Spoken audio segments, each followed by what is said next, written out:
دیکھو رسول اللہ صلی اللہ علیہ وسلم نے فرمایا لو انکم تتوکلون علی اللہ لرزقتم کما ترزق الطیر تغدو خماسا وتروح بطانا. کیا عجیب الفاظ ہیں. آپ صلی اللہ علیہ وسلم نے فرمایا اگر تم اللہ پہ ایسے توکل کرو جیسے توکل کرنے کا حق ہے. توکل کا مطلب اللہ کھلائے گا, کھلانے کی ذمہ داری اس نے لی ہے, ضرورتیں پوری کرنے کی ذمہ داری اس نے لی ہے. ایسے کرنا شروع کر دو, ٹینشن دل سے نکالو. ہر آدمی ٹینشن سے مرا جا رہا ہے نا, پتہ نہیں کیا ہو جائے گا کل, بچوں کی اسکول کی فیسیں بھر سکوں گا نہیں بھر سکوں گا, بیگم کے خرچے پورے کر سکوں گا نہیں کر سکوں گا. چھوڑو بھائی, یہ ٹینشن لینے کی نہیں ہے. آپ کہو کیوں نہیں ہے, گھر جائیں گے ٹینشن تو ملے گی نا وہاں سے. اس کا حل بتاتا ہوں میں ابھی آپ کو, اس کا حل بتاتا ہوں میں, پہلے یہ حدیث مکمل کر لو. تو آپ صلی اللہ علیہ وسلم نے فرمایا اگر تم اللہ پہ ایسے توکل کرو جیسے توکل کرنے کا حق ہے, لرزقتم, تمہیں ایسے رزق ملے گا جیسے پرندوں کو ملتا ہے. فرمایا تغدو خماسن, جب پرندہ صبح گھر سے نکلتا ہے پیٹ اس کا خالی. اسے نہیں پتا آج میں نے ٹماٹر بیچنے ہیں, آج میں نے رکشہ چلانا ہے, کسی ملٹی نیشنل کمپنی میں نے میرا انٹرویو ہے, کیا کچھ بھی نہیں. صبح اس کو یہ بھی نہیں پتا ہوتا کہ سمت میں جانا ہے میں نے, بس نکلتا ہے اللہ کا نام لے کے. آپ دیکھو یہاں کوے جو ہے نا, کوے, ایک دوست نے ہمیں بتایا کہ صبح سارے کوے یہاں سے سرجانی ٹاؤن کی طرف جا رہے ہوتے ہیں, اور ہم نے دیکھا کووں کے غول, عصر کے بعد مغرب سے پہلے آپ دیکھو گے پورے کوے واپس آ رہے ہوتے ہیں, پتہ نہیں صدر سے, لی مارکیٹ سے, جہاں کے بھی کوے ہیں نا. میں نے تو پہلے سمجھا تھا کہ سرجانی ٹاؤن میں کوئی ویکینسی نکلی ہوئی ہے کووں کے لیے, حقیقت ہے سارے یہاں سے ٹریولنگ کر کے جا رہے ہوتے ہیں. وہ ان کو کہیں وہاں شاید زیادہ کوئی مردار وردار پڑے ہوئے ہوتے ہیں, کچھ کچرا مچرا اور یہ سب چیزیں نا, تو کووں کو مخبری ہو گئی, کووں کو مخبری ہو گئی بھائی لی مارکیٹ میں مال ابھی نہیں ختم, شارٹ چل رہا ہے, ابھی کہاں مال ہے. صبح خالی پیٹ جاتے ہیں اور شام کو چھیچڑوں سے پیٹ ان کے بھرے ہوئے ہوتے ہیں. تو رسول اللہ صلی اللہ علیہ وسلم نے فرمایا تغدو خماسا وتروح بطانا, صبح پرندہ نکلتا ہے خالی پیٹ, شام کو آتا ہے پیٹ اس کا بھرا ہوا ہوتا ہے. آپ کہہ سکتے ہیں کہ صرف پیٹ ہی ہماری بنیادی ضرورت, بول لو نا بھائی, نہیں ہے, پیٹ ہی تھوڑی ہے. یہ ایک مثال ہے, پرندے کی ضرورت پیٹ, اور جب پرندے کی شادی کا ٹائم آتا ہے تو اس کی ضرورت گھر بھی ہے یا نہیں؟ کیا خیال ہے بھائی؟ جب پرندوں کی مادہ انڈے بچے دینے, کبوتر کو دیکھ لو نا, یہ تو جوڑے بنا کے رہتے ہیں کبوتر, انڈے بچے کا ٹائم آتا ہے تو کبھی دیکھا کبوتر ٹینشن میں کہ یار بحریہ ٹاؤن تو ہاتھ سے نکل گیا ہے بھائی, بحریہ ٹاؤن کے پلاٹ تو نکل گیا ہاتھ سے. اور سرجانی بھی گیا. ایک صاحب مجھے کہنے لگے میں 15 سال پہلے کسی اسٹیٹ ایجنٹ نے مجھے کہا تھا کہ 6 پلاٹ سرجانی میں لے کے ڈال دو زندگی بن جائے گی. مجھے کہنے لگا یار اتنا افسوس ہو رہا ہے میں نے اس کی بات پہ عمل نہیں کیا. تو میں نے کہا 10-15 سال تو زندہ رہے گا, ابھی تو نے ویسی قبر میں جانا ہے, عمل کر لیتا تو 10. تجھے اسٹیٹ ایجنٹ کہہ رہا تھا 15 سال کے بعد تیری زندگی بن جائے گی, میں تجھے کہہ رہا ہوں 15 سال کے بعد تو مرے گا, بن کے بھی تو قبر میں جائے گا. 15 سال کے بعد جو ہے نا, تو وہ اسٹیٹ ایجنٹ کے 15 سال پرانی پیش گوئی پہ تو افسوس ہو رہا ہے, میں جو سچی مچی کی پیش گوئی کر رہا ہوں کہ تو مرے گا 15 سال میں, تیری ہڈیوں میں ابھی اتنا گودا نہیں ہے زندہ رہنے والا, اس پہ ٹینشن نہیں ہو رہی. اس کا مطلب بھول چکے ہیں موت کو. او بھائی 15 سال پہلے تو سرجانی میں 6 پلاٹ لیتا, آج عیش کرتا, تو وہ 15 سال کے بعد عیش کے قابل نہ رہتا. تو سوچ لے جو 15 سال بعد تو جو اینڈ سرجانی میں پلاٹ لے کے ہونا تھا وہ پلاٹ لیے بغیر بھی وہی اینڈ ہو رہے ہیں. تو ٹینشن کس بات کی بھائی؟ اور ٹینشن لے گا تو 15 سال کے بجائے 5 سال میں وہ انجام ہو جائے گا تیرا, جو 15 سال بعد ہونا تھا. تو میں یہ کر رہا تھا کہ پرندے کو جو رزق ملتا ہے صرف پیٹ نہیں بھرتا اس کا. جب پرندے کی شادی کا ٹائم آتا ہے, وہ بالغ ہوتا ہے, تو پیر بنتا ہے کبوتر کبوتری کا, چڑا چڑیے کا بنتا ہے نا جوڑا. نہ اس نے کہیں سے ڈپلوما حاصل کیا گھر بنانے کا ہے بھائی, نہ NID یونیورسٹی میں وہ پڑھا ہے, کوئی انجینئرنگ نہیں, اس کو ہے کوئی انجینئرنگ؟ بولو بھائی. جس قسم کا گھر اس کو چاہیے فطرت اسے اس طرح کا گھر بنانا سکھا دیتی. کھجور کے درختوں میں سوراخ کر کے رہتے ہیں, اور آپ دیکھو یہ پرندے کیسے, یہ نر مادہ مل کے کیسے تنکے تلاش کر رہے ہوتے ہیں اور کیسے ان کو بہترین انداز سے پرو رہے ہوتے ہیں. ایسے نہیں کہ کوئی بھی کچرا اٹھا کے, ہم جب مرغیوں کے ڈڑبے بناتے ہیں نا تو کچھ بھی اٹھا کے ڈال دو اس کے اندر. پرندہ ایسا نہیں کرتا, بڑی تمیز سے, بڑے خوبصورت انداز سے وہ گھونسلہ بناتا ہے, خوبصورت انداز سے, ایسا کہ وہ سردی گرمی سے بھی محفوظ رہے, دشمنوں کے شر سے بھی محفوظ رہے. بہت خوبصورت انداز سے وہ گھونسلے بناتے ہیں. تو آپ بتاؤ, انسان جو اشرف المخلوقات ہے, جس کے لیے اس کائنات کو بنایا گیا, اللہ اس کی گھر کی ضرورت پوری نہیں کرے گا؟ ہے بھائی. اصل میں آپ نے جس گھر کو ضروری سمجھا ہے وہ اللہ کی نظر میں وہ عیاشی ہے, وہ ضرورت نہیں ہے. وہ آپ کی بہت اوپر کا سوچ رہے ہیں آپ. لوگ کرائے کے گھروں پہ افسوس کرتے ہیں نا, اپنا گھر نہیں بنا سکے. بھائی گھر کی ڈیفینیشن یہ ہے کہ جیسے پرندہ جو گھر بناتے ہیں قیامت تک کے لیے نہیں بناتا, اسے فی الحال اپنی فیملی کو پالنے کے لیے ایک عدد ایسے گھر کی ضرورت ہوتی ہے جہاں بلی سے حفاظت ہو, جہاں سردی اور گرمی سے حفاظت ہو. اللہ کہتے ہیں تیری یہ بنیادی ضرورت ہے, چونکہ تو نسل بڑھا رہا ہے فطرت کی تکمیل کے لیے, تو اس گھر کی ضرورت پوری کرنا یہ کس کے ذمے ہے؟ یہ فطرت کے ذمے, جس کو جو خدا ہے, اصل میں خدا کے ذمے ہے. پرندہ نسل بڑھاتا ہے اس کائنات کی رنگینیوں کو برقرار رکھنے کے لیے, اپنے لیے نہیں. تو اب آپ بتاؤ, جب آپ کی نسل پیدا ہوگی جو مقصود کائنات ہو, تو گھر کی بنیادی ضرورت خدا نے اپنے ذمے لی ہے کہ نہیں لی ہے؟ وہ پرندوں کی ضرورتیں پوری کر رہا ہے اور انسان کو ٹینشن میں ڈال دے, تو یہ آپ کی بنائی ہوئی ٹینشن ہے, یہ خدا کی دی ہوئی ٹینشن نہیں ہے. یہ اللہ کی طرف سے عطا کردہ ٹینشن نہیں ہے, یہ آپ کی ٹینشن ہے جو آپ نے اپنے اوپر مسلط کر لی. پرندہ جو گھر بناتا ہے وہ بھی کرائے کا گھر ہوتا ہے, اس کا ذاتی نہیں. کرائے کا مطلب نکلنا ہے اس نے یہاں سے, ہمیشہ کے لیے تھوڑی ایک ہی جگہ گھونسلہ. پھر جب اس کے انڈوں سے بچے نکلتے ہیں, ایک تو 12 گھنٹے کی ڈیوٹی ہوتی ہے کبوتر اور کبوتری کی. 12 گھنٹے کبوتر, یہ شکر کرو اللہ نے مردوں میں ایسا نظام نہیں رکھا, یہ اللہ کا بڑا فضل ہو گیا. ہمارے یہاں خواتین ہی پالتی ہیں, مرد کا کام ہے شیلٹر دینا, تحفظ دینا, خرچہ اٹھانا. 12 گھنٹے کبوتر بیٹھے گا اور 12 گھنٹے کبوتری.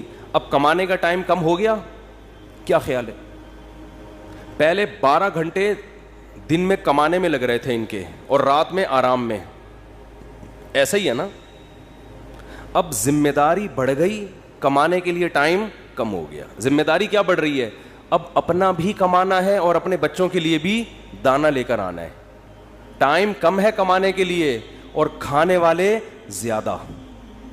کہ نہ آج تک دیکھا کہ بھوک سے مرے ہوں پرندوں کے بچے؟ کہیں قحط پڑا ہوا ہو تو ایک الگ بات ہے. کبوتر کبوتری جاتے ہیں, باریاں سیٹ کرتے ہیں, 12 گھنٹے یہ 12 گھنٹے وہ, پھر جب چوزے نکل جاتے ہیں اس سے بچے نکل جاتے ہیں, وہ بھی کما کے خود بھی اپنا پیٹ بھی بھر رہا ہے اور اپنے بچوں کا پیٹ بھی بھر رہا ہوتا ہے. وہ وجہ کیا ہے؟ پرندہ ٹینشن نہیں لیتا. اگر ٹینشن لینا شروع کر دیں نا کہ یہاں پلاٹ کیوں نہیں بنا, یہاں گھر کیوں نہیں بنا, تو پرندہ بچے پیدا کرنا ہی چھوڑ دے, جیسے کہ آج گوروں نے چھوڑ دی ہیں, انگریزوں نے چھوڑ دیا نا. کتے پال رہے ہیں, وہ کتے کیوں پالتے ہیں؟ وہ بہت سے انگریز ہم لوگوں پر اعتراض کرتے ہیں کہ کتا اتنا وفادار جانور, تم اس سے دل کیوں نہیں بہلاتے؟ ہم کہتے ہیں انسان سے زیادہ وفادار نہیں ہے. کتے وہ پالے جس کے پاس پالنے کے لیے بچے نہ ہوں, انسان نہ ہوں, وہ پالے. اور کتوں سے صرف دل ہی بہلا سکتے ہو. کتا کما کے نہیں دے گا آپ کو, اولاد آپ کو کما کے دے گی. اولاد اپنے اختیار سے محبت کرے گی. کتا جو آپ سے محبت کر رہا ہے اپنے اختیار سے نہیں, قدرت نے, فطرت نے اس میں وفا اور محبت کے سافٹ ویئر انسٹال کیے ہوئے ہیں. وہ اپنی مرضی سے یہ کام نہیں کر رہا, اس لیے آپ کو خوشی بھی نہیں ہوتی. اولاد تو اپنے اختیار سے آپ کی خدمت کرتی ہے. بیٹا ہوگا تو بہویں بھی ہوں گی, داماد بھی ہوں گے, بیٹی ہوگی تو پوتے بھی ہوں گے, نواسے بھی ہوں گے. کتا ہوگا تو یہ سب چیزیں بولو. تبھی تو انگریزوں کا سارا سیٹ اپ ختم. آپ کسی گورے سے ملے نا, یہ کون ہے, یہ گورا, تعارف کرو, یہ میرا فرینڈ ہے, یہ میری گرل فرینڈ ہے, بس سارا سیٹ اپ ختم. کبھی دیکھا گورا تعارف کروا رہا ہو آپ امریکہ کسی گورے کے گھر جائیں, یہ میری خالہ ہیں, یہ میری پھپھو ہیں, یہ میری ممانی ہیں, یہ میری چاچی ہیں, میری بھتیجی ہے, یہ میرا بھانجا ہے, یہ میرے بردر ان لا ہیں, یہ میرے مدر ان لا ہیں, اور یہ میری نانی ساس اور دادی. ہمارے یہاں تو اتنے پوری ایک چین چلتی ہے. انگریزوں کے یہاں یہ تکلف نہیں, میں ہوں یہ پتہ نہیں کون ہے, اتفاق سے کل اس سے ملاقات ہو گئی تھی, دوستی ہو, اس سے زیادہ رشتے نہیں. ایک عدد اماں ہوتی ہیں, وہ بھی اولڈ ہاؤس میں. وہ بھی کہاں ہیں؟ اولڈ ہاؤس میں. تو وہ کتے اس لیے پالتے ہیں, اس لیے نہیں پالتے کہ وہ کتوں کی وفا سے ان کو بڑا اچھا لگتا ہے, اتنے وفادار ہیں. کتوں سے ہی سبق سیکھ لینا چاہیے انگریزوں کو کہ کتے تمہارے ساتھ وفا کر رہے ہیں, تم اپنے باپ کے ساتھ وفا نہیں کر رہے. سمجھ رہے ہو نا, یہ تمہارے ساتھ وفا کر رہا ہے اور تم اپنے باپ کو اولڈ ہاؤس میں جمع کرا رہے ہو. کتا نہیں جمع کرائے گا بڑھاپے میں تمہیں, وہ کہے گا جیسا بھی ہے برداشت کروں گا. غیر مسلموں کی جو خوبیاں ہیں نا, وہ اول نظر میں, پہلی نظر میں آپ کو, بعدین نظر میں بہت زبردست لگیں گی. جب آپ ان کی گہرائی میں جاؤ گے تو آپ کو لگے گا ان تلوں میں تیل نہیں ہے. یہ صرف اوپر اوپر کے اخلاق ہیں. میں اکثر ایک بات کہتا ہوں نا,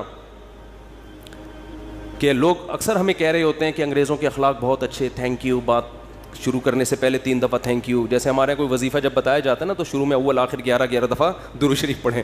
تو انگریز بھی جب کوئی بات کرے گا تھینک یو سے شروع کر کے تھینک یو پہ ختم. اور ہمارے ہاں گالیوں سے شروع کر کے درمیان میں بھی گالی اور آخر میں بھی گالی.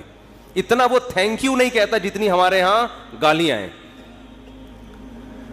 لوگ مجھے کہتے ہیں مفتی صاحب آپ پھر بھی کہتے ہو مسلمان اچھے ہیں, اتنی گالیاں دے رہے ہیں صبح شام, پھر بھی اچھے ہیں.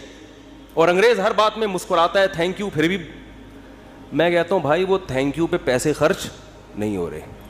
ہم جب گھر میں جاتے ہیں تو ہم سے جو گھر والوں کے, بیگموں کے مطالبے ہوتے ہیں نا, گورا یہ مطالبے افورڈ بولو نہیں کر سکتا.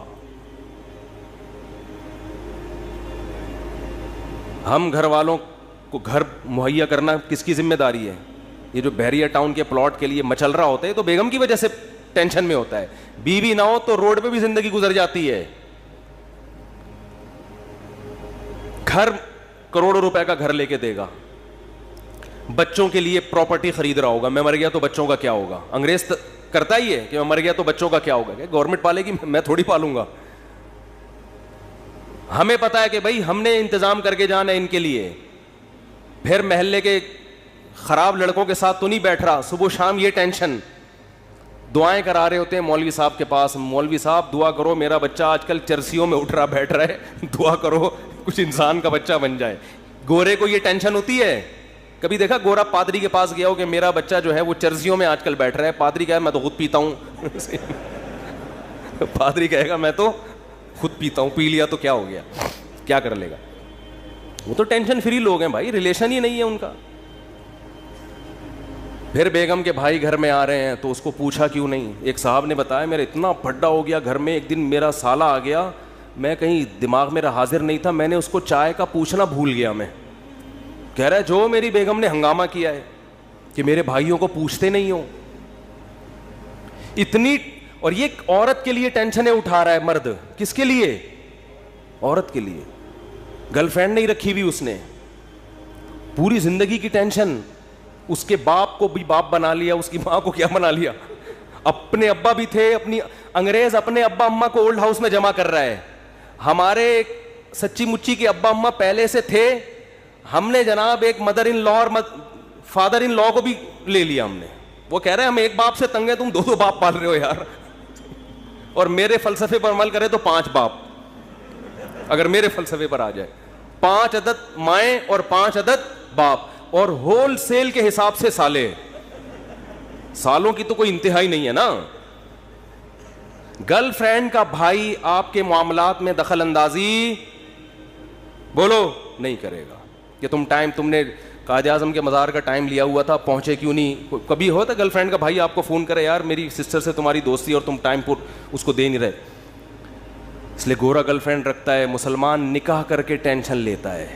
جب آپ نے نکاح کر کے کسی عورت کو گھر لے آئے, ٹائم پہ گھر نہیں آ رہے, سالے کا فون آئے. سبھی تو اس کو سالہ کہتے ہیں, کباب میں ہڈی. سالے کا فون آئے گا تو آدمی جل کے کیا کہتا ہے سالے کا فون آ گیا, کہتا ہے نا, تو سالے کا فون آ گیا. میرے سامنے جھگڑے آتے ہیں, لوگ لڑ رہے ہوتے ہیں اپنے بہنوں ہی سے. ابے تو نے ہم نے تجھے اپنی بہن اس لیے دی تھی کہ تو ٹائم نہ دے, تو سارا دن گٹر کے ڈھکن پہ بیٹھا رہتا ہے باہر, 2 بجے اٹھ کے آتا ہے, اس لیے دی تھی. لوگ کہتے ہیں نا, یہ ٹینشن بھی کون اٹھا رہا ہے؟ مسلمان مرد ہے بھائی. کون اٹھاتا ہے یہ؟ پھر وہ اپنے بوڑھے باپ کو بھی پال رہا ہے, خرچہ کر رہا ہے, بوڑھی ماں کو بھی پال رہا ہے, بیوی کی بھی سن رہا ہے, بچوں کی بھی سن رہا ہے. اس کے بعد میرے بھائی تھینک یو اگر نہیں بھی کہتا تو کوئی اتنا بڑا مسئلہ بولو نہیں. لاکھوں روپے گھر پہ خرچ کر رہا ہوتا ہے وہ, تو گالیاں تو بنتی ہیں نا, پھر دینی نہیں چاہیے. وہ معین اختر صاحب کا پروگرام تھا نا, کئی دفعہ بیان کر چکا ہوں, وہ انور مقصود کے ساتھ. تو انور مقصود نے معین اختر سے پوچھا کہ آپ کے ماموں کیا کرتے ہیں. پہلے معین اختر سے پوچھا کہ کیسا چل رہا ہے. انہوں نے کہا کہ اللہ کا شکر ہے, نلکوں میں پانی آ رہا ہے, لوڈ شیڈنگ بھی نہیں ہے, سب سیٹ چل رہا ہے. اس نے کہا پہلے پاکستانی ہیں جو اتنے اچھے حالات بتا رہے ہیں, کہاں رہتے ہیں؟ اس نے کہا دبئی میں رہتا ہوں میں. اس نے کہا دبئی میں رہتا ہوں. پھر اس نے پوچھا کہ آپ کے ماموں کیا کرتے ہیں؟ اس نے کہا گالیاں دیتے ہیں. ماموں کا کام صبح سے شام کیا ہے؟ حالات ایسے ہیں نا, حالات ایسے ہیں کہ ماموں کا کام صبح سے شام سوائے گالیاں دینے کے.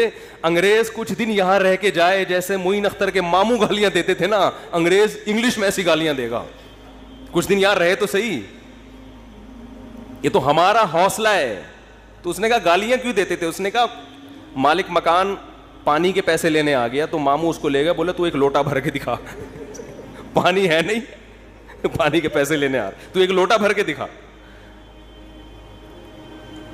کہہ رہے بیٹھے بیٹھے لائٹ چلی گئی, تو ماموں نے بلب کے رشتہ داروں کو گالیاں دینا شروع کر دی. بلب کے رشتہ داروں کو.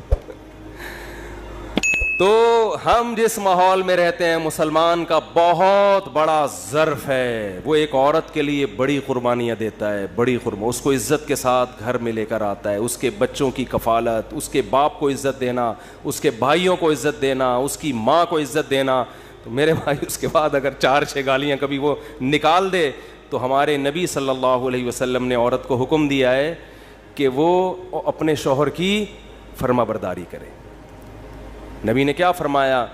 یکفرن العشیر, شوہر کی نافرمانی کرتی ہیں. وہ نافرمانی کیا فرمایا؟ ساری زندگی احسانات کرتا رہے گا, اگر کبھی اونچ نیچ ہو جائے تو عورت جواب میں کہتی ہے ما رأیت منک خیرا قط, اللہ کی قسم میں نے تجھ سے کبھی کوئی خیر نہیں دی, میں تو آپ سے شادی کر کے پچھتا رہی ہوں.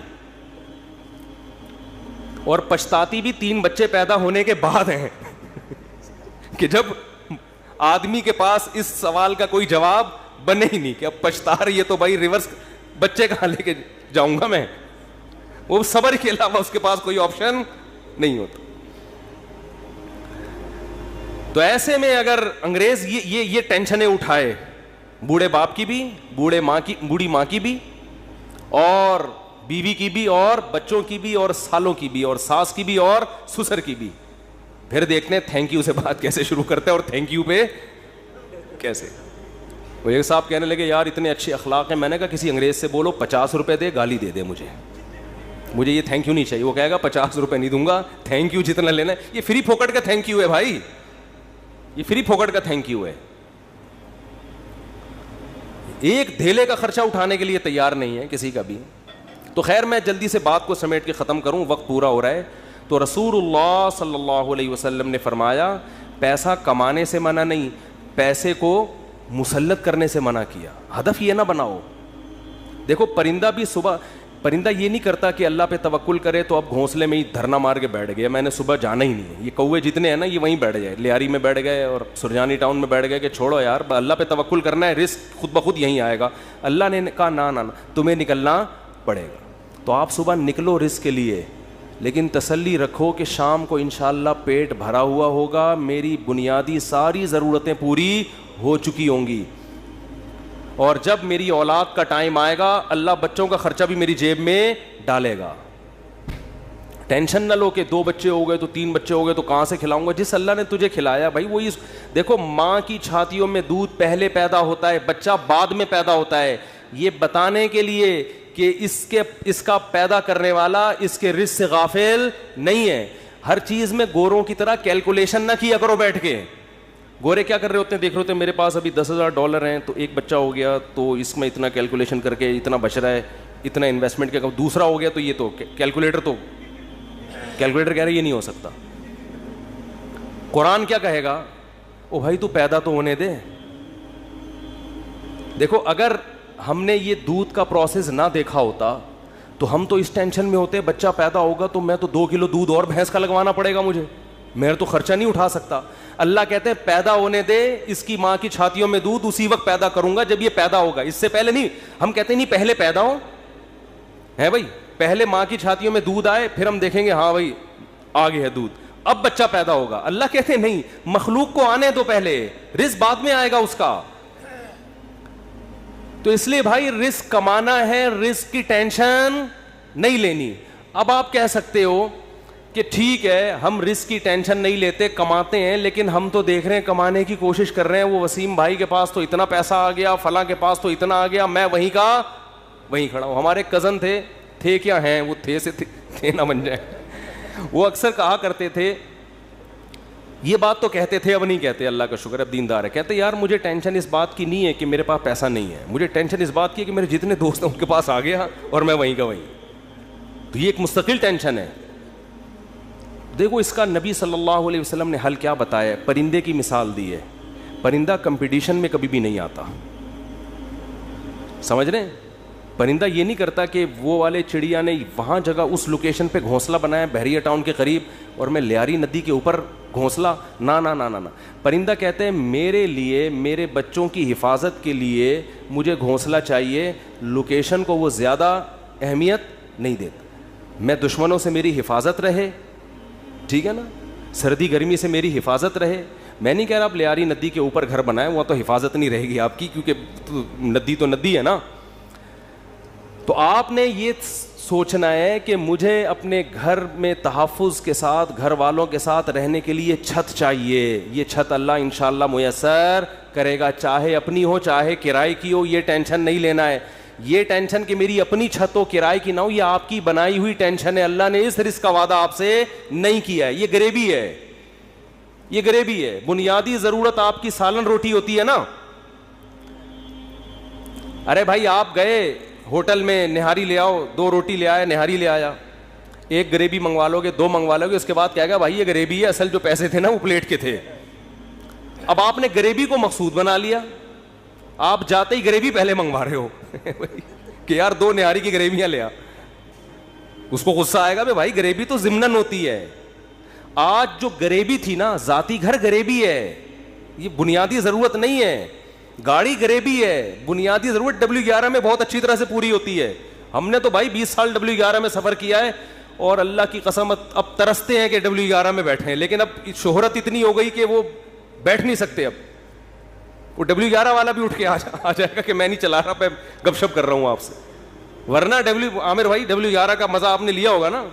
W11 کراچی کی بہترین سوغات ہے بھی. G7 4L میں اللہ دشمنوں کو بھی نہ بٹھائے. جس طرح وہ چلاتا ہے نا اتنی بڑی بس کو, ہم تو جب بھی بیٹھے ہیں 2 فٹ اچھل کے. ہمارے ایک جاننے والے ریٹائر آفیسر تھے, لیفٹیننٹ تھے, وہ بیچارے کراچی کی بس میں نا کہیں پچھلی سیٹ پہ بیٹھ گئے. اسپیڈ بریکر پہ جب اچھل کے دھڑام سے نیچے گرے, ان کی ریڑھ کی ہڈی میں مسئلہ ہو گیا, اسی میں ان کی موت واقع ہوئی ہے. وہ نیوی کا آفیسر بیچارہ جنگوں میں شہید نہیں ہوا جنگوں میں شہادت نہیں ملی ہے, کراچی کی بس نے اٹھا کے پٹخائے اور انا للہ. تو رسول اللہ صلی اللہ علیہ وسلم نے فرمایا جس نے دنیا کو ہدف نہیں بنایا, ضرورت سمجھا کہ بھئی میری بنیادی ضرورت 2 وقت کی روٹی ہے, میری بنیادی ضرورت کسی اچھے علاقے, اچھے سے مراد جہاں چرسی ہیروئن چی نہ رہتے ہوں, ذرا پڑھے لکھے لوگ ہوں, ایسی جگہ پہ مجھے گھر مل جائے جہاں چھت ہو, جہاں بنیادی ضرورتیں پوری ہوں. بس یہ بیسک ضرورت, چاہے وہ اپنا ہو چاہے وہ کرائے کا ہو. اور نبی نے فرمایا کہ جس شخص کو 2 وقت کی روٹی مل گئی, پیٹ بھر کے سر چھپانے کی جگہ مل گئی, اور جسم کسی بڑی بیماری سے محفوظ تھا اس کا. اور ویسے بتاؤں, جب یہ لائف اسٹائل ہوگا نا تو جسم بڑی بیماری سے محفوظ ہی ہوتا ہے عام طور پہ. جسم کسی بڑی بیماری سے محفوظ تھا تو آپ صلی اللہ علیہ وسلم نے فرمایا یہ ایسا ہے گویا پوری دنیا کی دولت سمیٹ کے اللہ نے اس کے قدموں میں رکھ دی ہو. اب اگر یہ ٹینشن لے رہا ہے نا بحریہ ٹاؤن کی اور ڈیفنس کی اور DHA کی وہ اسکیم میں نے تو یہ غریبی کی ٹینشن ہے, یہ دل میں دنیا کی محبت کی علامت ہے. ایسے شخص کو رسول اللہ صلی اللہ علیہ وسلم نے وعید سنائی کہ یہ مالدار بن تو سکتا ہے مگر اس کے سامنے فقر کا پھندا ایسے لٹکا رہے گا جیسے ایک زندہ آدمی کے سامنے پھانسی کا پھندا, موت کا پھندا لٹک رہا ہوتا ہے. جو اس کی کیفیت ہوگی یہ کیفیت اس کی ہوگی. تو بھائی پیسہ کماؤ, پیسے سے دل نہ لگاؤ. اور دل سے پیسہ نکالنے کا طریقہ کیا ہے؟ خرچ کرو. ہمارے حضرت فرمایا کرتے تھے کہ پہلے زمانے میں بزرگان دین کڑک کڑک نوٹ جلوایا کرتے تھے, 5-5 ہزار کے نا, کہتے جلاؤ اس کو. آج اس کی اجازت نہیں ہے, اس میں نقصان ہے, لیکن دل سے نکالنے کے لیے نا جلواتے تھے. تو آپ جلائیں نہیں, خرچ کریں. کبھی کبھار ایسے گڈی نکال کے کسی اچھے ٹرسٹ میں دے دی, کسی غریب کو دے دی. اور سب سے زیادہ مصداق پیسہ خرچ کرنے کا آپ کے قریبی رشتہ دار ہیں, ان کو دو. آج کل لوگوں نے ہدیے رشتہ داروں میں دینا چھوڑ دیا ہے. بس عید بقرعید پہ کوئی کھانا وانا کھلا دیتے ہیں, بھائی بہن کو لفافے میں گڈی ڈالے پکڑا دے, جلے گا. جب یہ دل جلے نا, اتنا صدقہ ہو کہ دل میں آرے چلیں, تو یہ آرے چلنے سے دل آئینے کی طرح شفاف ہو جائے گا. شاعر نے کہا ہے نا, آئینہ بنتا ہے رگڑے لاکھ جب کھاتا ہے دل, کچھ نہ پوچھو دل بڑی مشکل سے بن پاتا ہے دل. دل کو دل بنانا تھوڑا ڈیفیکلٹ کام ہے. تو اس کا طریقہ یہ کہ اس میں ذرا رندا چلے گا نا, رگڑا لگے گا. جب ہم وہ کیا کہتے ہیں, وہ جو ریگ مال سے گھسائی ہوتی ہے نا, تو صدقہ کرتے ہوئے اتنا بھی نہ کرو کہ کل دوسروں سے بھیک مانگنی پڑ جائے, اتنا بھی نہ کرو, لیکن اتنا ہو کہ لگے کہ دل پہ گھسائی ہو, تھوڑا سا تکلیف ہو. رسول اللہ صلی اللہ علیہ وسلم نے فرمایا سب سے افضل صدقہ یہ ہے تأمل الغنا وتخشى الفقر, کہ آپ کو یہ ہو کہ اگر میں نے صدقہ کیا تو ہو سکتا ہے میں غریب نہ ہو جاؤں کل, اور اگر نہیں کیا تو اس پیسے سے مزید پیسہ بنا لوں گا. اس کنڈیشن میں جب آپ صدقہ کرو گے تو نبی نے فرمایا یہ صدقہ سب سے افضل ہے. اس میں آپ کا دل بہت جلتا ہے, اور اللہ کا وعدہ ہے کہ جو اللہ کے لیے دیتا ہے وہ غریب تو ہوتا ہی نہیں ہے. صدقے سے کبھی مال ہم نے کبھی نہیں کسی سخی آدمی کو غریب ہوتے دیکھا. تو اس سے دنیا کی محبت کم ہوگی. حدیث مکمل کر کے بس بیان ختم کرتا ہوں. فرمایا جعل اللہ فقرہ بین عینی وفرق علیہ شملا, جب دولت کو ہدف بنائے گا, مسلط کر لے گا, تو فقر کا پھندا اللہ اس کے سامنے لٹکا دیں گے. ہر وقت ڈر لگا رہے گا یار میں غریب نہ ہو جاؤں. پیسہ ہے, پلاٹ پڑے ہوئے, لیکن ڈر لگا رہے گا یار میں غریب نہ ہو جاؤں. دوسرا فرمایا وفرق علیہ شملا, اس کی فکروں کو اللہ بکھیر دیں گے. اتنی ٹینشن ہے, یہ کام بھی ہو جائے, یہ بھی صحیح ہو جائے, یہ والا بھی ہو جائے, پتہ نہیں سارے کام ٹھیک ہوں گے, ایک اٹکا ہوا ہوگا, اس کی وجہ سے ٹینشن. وہ یہ نہیں دیکھ رہا کہ میرے سارے کام ٹھیک ہو رہے ہیں, چلو ایک نہیں ہوا تو کیا ہے. تو اس کی فکروں کو اللہ بکھیر دیں گے, اسے پتہ نہیں چلے گا میری اصل ٹینشن ہے کیا, مجھے سکون ملے گا کس چیز میں, اتنی فکریں. اور فرمایا وَلَمْ يَأْتِهِ مِنَ الدُّنْيَا إِلَّا مَا قُدِّرَ لَهُ, اور جس دنیا کے پیچھے بھاگ رہا ہے ضروری نہیں کہ وہ بھی مل جائے, ملے گی اتنی جتنی اس کے مقدر میں اللہ نے لکھ دی ہے. یہ جو دنیا کے پیچھے بھاگ رہے ہوتے ہیں تو سب کو پیسہ تھوڑی مل جاتا ہے. بہت سے تو وہی موت تک روڈیں ہی ناپتے رہتے ہیں, سڑکیں ناپتے رہتے ہیں, ہاتھ میں کچھ بھی نہیں آتا ان کے. فرمایا ملے گا اتنا جتنا اللہ نے لکھ دیا, تو ٹینشن لینے سے کوئی فائدہ نہیں ہے. تو ٹینشن نہیں لو بھائی. آپ کو کیوں نہیں بھائی آپ کو صبح آپ نے پراٹھا کھا لیا انڈے کے ساتھ, دوپہر کھانا مل گیا, رات کھانا مل گیا, ضرورت تو 2 وقت کی تھی, مل 3 وقت رہا ہے, انجوائے کرو, مزہ ہے. کیا خیال ہے بھائی؟ ہاں بیگم ٹینشن دیتی ہے, یہ بڑا مسئلہ ہے نا شادی شدہ آدمی. تو اس کو بولو بھائی جو نبی صلی اللہ علیہ وسلم کی سنت ہمارے سامنے, آپ صلی اللہ علیہ وسلم کی امہات نے, ہماری امہات نے, آپ کی ازواج نے جب نبی سے یہ فرمایا کہ ہم اس غربت میں گزارا نہیں کر سکتی, تو آپ صلی اللہ علیہ وسلم فرمایا بھائی میں تو اسی طرح مسکین ہوں, تو تعالینا امتعکن و اسرحکن سراحا جمیلا، کہ آؤ میں تمہیں نکاح سے فارغ کر دیتا ہوں، پھر جاؤ جس سے مالدار سے نکاح کر کے رہنے رہو. تو یہاں بھی ٹینشن لینے کا بولو نہیں، اپنی طرف سے کوتاہی نہیں کرو. یہ نہیں کہ ادھر پیسے لاکر میں چھپا کے رکھے ہوئے ہیں بینکوں میں اور بیگم کو یہ بتا رہے جیسے میرے پاس کھانے کو روٹی نہیں ہے، یہ ناجائز ہے، یہ حرام ہے. اگر واقعی قدرت کی طرف سے آپ غریب ہو گئے تو بیگم کو 2 لفظوں میں بتا دیں، بیگم صاحبہ یہی میرے پاس آمدن ہے، اتنی میری تنخواہ ہے، اس میں اتنے ہی انڈے آ سکتے ہیں، اس سے زیادہ میں سٹی اسکول بیکن ہاؤس میں بچوں کو نہیں پڑھا سکتا، رہنے رہو ورنہ پتلی گلی سے نکلو. تو ٹینشن تو لینی نہیں ہے نا، خامخواہ کی ٹینشنیں کیوں مسلط کی ہوئی ہیں؟ لوگوں میں بدنام ہو جائیں گے، یہ بھی بڑا ایک مسئلہ ہوتا ہے. لوگ کہیں گے، دیکھو لوگوں کو خوش کرنے کے چکر میں رہو گے. یہ کبھی بھی گدھے والا قصہ سنا دوں اگر آپ اجازت دیں؟